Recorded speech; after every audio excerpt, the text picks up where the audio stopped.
So, what's the true foundation of a just society? Is it about having the strongest laws, the most powerful armies?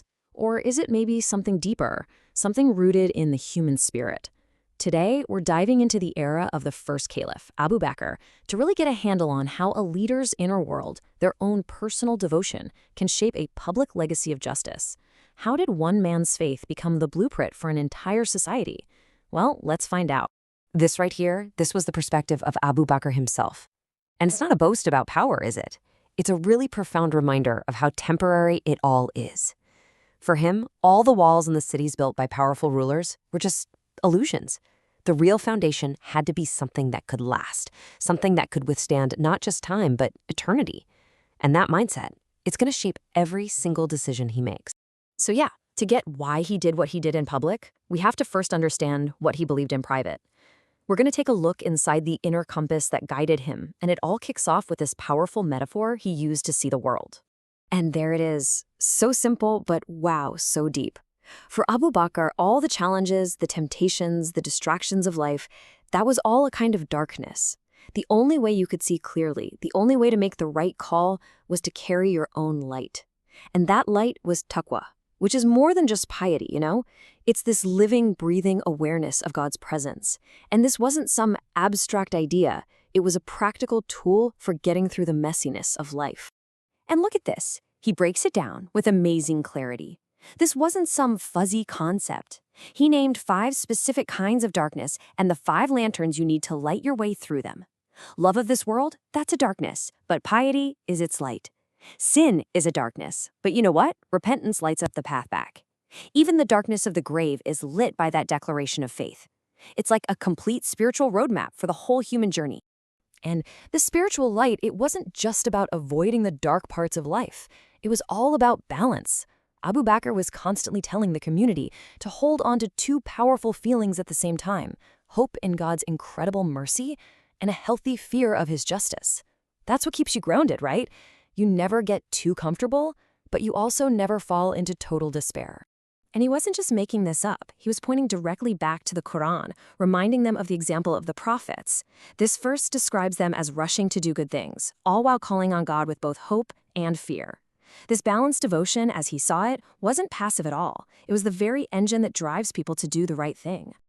Okay, so we've seen the internal framework, but how does that actually translate to the world outside? I mean, how does a leader's personal piety end up shaping a whole society? This is where Abu Bakr makes a really critical connection between being responsible for yourself and having a duty to the public. So after the prophet's death, some people read this verse and started to think it was like a free pass for isolation. They thought it meant, hey, as long as I'm on the right path, what happens in the rest of society isn't really my problem. I just got to worry about my own soul. And that raises a massive question, doesn't it? Is faith just a personal journey where you can just tune out all the world's problems? Can you really say you're guided while the society around you is falling apart with injustice? This was the exact debate that Abu Bakr had to step into.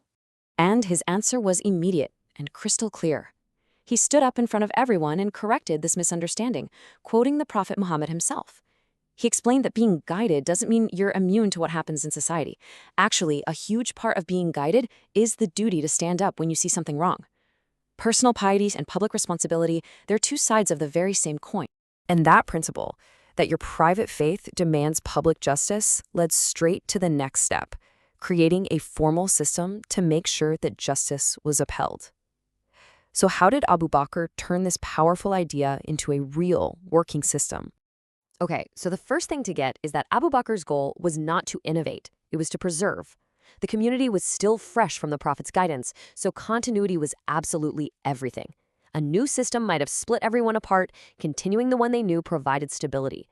His judiciary was a direct continuation of the Prophet's methods, designed to protect its integrity down to the letter. And this led to a remarkably clear step-by-step process. It was a system built on principles, not personalities. First, you go to the ultimate source, the Quran. If the answer isn't spelled out there, you turn to the Sunnah, the traditions of the Prophet. If you still can't find a clear precedent, Abu Bakr would gather the leaders and scholars to come to a consensus. And only then, as a final resort, would a judge use their own reasoned opinion, or ijtihad. And this quote shows you just how seriously he took that process. He didn't just jump to his own conclusion. His first move was always to turn back to the community, to their collective memory, and ask, does anyone remember what the Prophet did in a situation like this? He was basically crowdsourcing the Sunnah, which shows this incredible humility and a deep, deep commitment to following precedent. So that's the system on paper. But how did it actually work in real life? Let's look at a couple of really fascinating case studies from his time that show these principles in action. Okay, case number 1. A man bites another guy's hand, and in the process, his own tooth gets knocked out. The man who got bitten wants retaliation, but Abu Bakr ruled against it. Why? Because the bite was an act of self-defense. The first guy was probably just trying to yank his hand free. This shows a pretty sophisticated legal mind at work, one that looked beyond the obvious injury to understand the context and the intent behind it all. Now, this next case is incredible because of who it involved. Omar ibn al-Khattab, a towering figure in the community. After he divorced his wife, he tried to take their young son away from her. The situation apparently got so intense they were physically fighting over the child in public until the boy started crying, and at that point, the whole dispute was brought to the Caliph. And this was Abu Bakr's ruling, delivered directly to Omar. It's just so poignant and compassionate. He didn't focus on the status of the powerful father, he focused on what the child needed. He ruled that a mother's care was better for a young child, and she should have custody until the boy was old enough to decide for himself. Justice was all about protecting the most vulnerable person in the room. These cases, and the system that produced them, they didn't just fade away after Abu Bakr's time. They created a blueprint, a foundational model for Islamic law that would echo for centuries. So just to recap, the legacy was so powerful because it wasn't just about one man's wisdom. It was about establishing clear, lasting principles. It was rooted in the prophetic model, which created a reference point for all legal thought that came after. It cemented the link between faith and law. And, as that case with Umar proved, it established that everyone, and I mean everyone, was equal before the law. The system was designed to be bigger than any single person. Which brings us right back to our opening question.